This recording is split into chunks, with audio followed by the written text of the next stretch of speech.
জাহাঙ্গীরনগর বিশ্ববিদ্যালয়ে শেয়ালের কামড়ে এক শিক্ষার্থীসহ ৩ জন আহত হয়েছেন।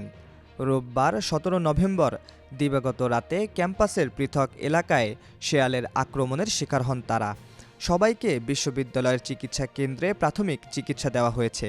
তাদের মধ্যে আহত এক ব্যক্তির অবস্থা গুরুতর হওয়ায় তাকে সাভার উপজেলা স্বাস্থ্য কমপ্লেক্সে পাঠানো হয়েছে। গুরুতর ওই আহত ব্যক্তির নাম জব্বার। তিনি পেশায় একজন দোকানদার। এছাড়া আহত অন্য দুজন হলেন বিশ্ববিদ্যালয়ের ভূতাত্ত্বিক বিভাগের ৫২ ব্যাচের শিক্ষার্থী মোহাম্মদ শাহরিয়ার ও নিরাপত্তা প্রহরী অজয় হালদার। বিশ্ববিদ্যালয়ের চিকিৎসা কেন্দ্রের চিকিৎসা কর্মকর্তা আনিসুর রহমান জানান, রোববার রাত ১০টার পর ৩ ব্যক্তি শেয়ালের কামড়ে আহত হয়ে চিকিৎসা নিয়েছেন। তাদের মধ্যে জব্বারকে বিশ্ববিদ্যালয়ের টারজান এলাকায় একটি শিয়াল আক্রমণ করে। এ সময় তার মুখ, হাত, পা সহ শরীরের বিভিন্ন স্থানে কামড়ের দাগ দেখা যায়। বাকি দুজনের মধ্যে শাহরিয়ার প্রীতিলতা হল এলাকায় এবং অজয় হালদার জয়বাংলা ফটকের মসজিদ সংলগ্ন এলাকায় শিয়ালের আক্রমণের মুখে পড়েন।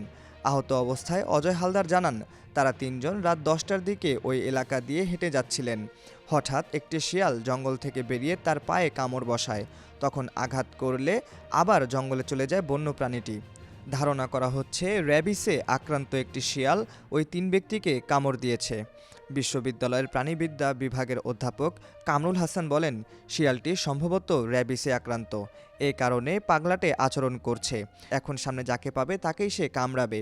অতি দ্রুত প্রাণীটিকে হত্যা করে মাটি চাপা দিতে হবে। আর যারা আহত হয়েছেন তাদের সবাইকে টিকা নিতে হবে।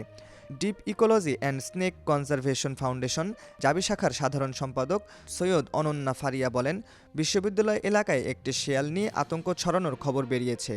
সোমবার দিনের বেলা কেউ শিয়ালটিকে দেখলে আমাদের ফাউন্ডেশনের জাবি শাখার হটলাইন 019-8432-118 নম্বরে কল দিয়ে জানানোর অনুরোধ করছি। শিয়ালটির র্যাবিস টেস্টের ব্যবস্থা করে প্রয়োজনে ইউথানেশিয়া ও উপযুক্ত পদক্ষেপ নেওয়া হবে। সবাইকে সতর্ক থাকার জন্য অনুরোধ করছি।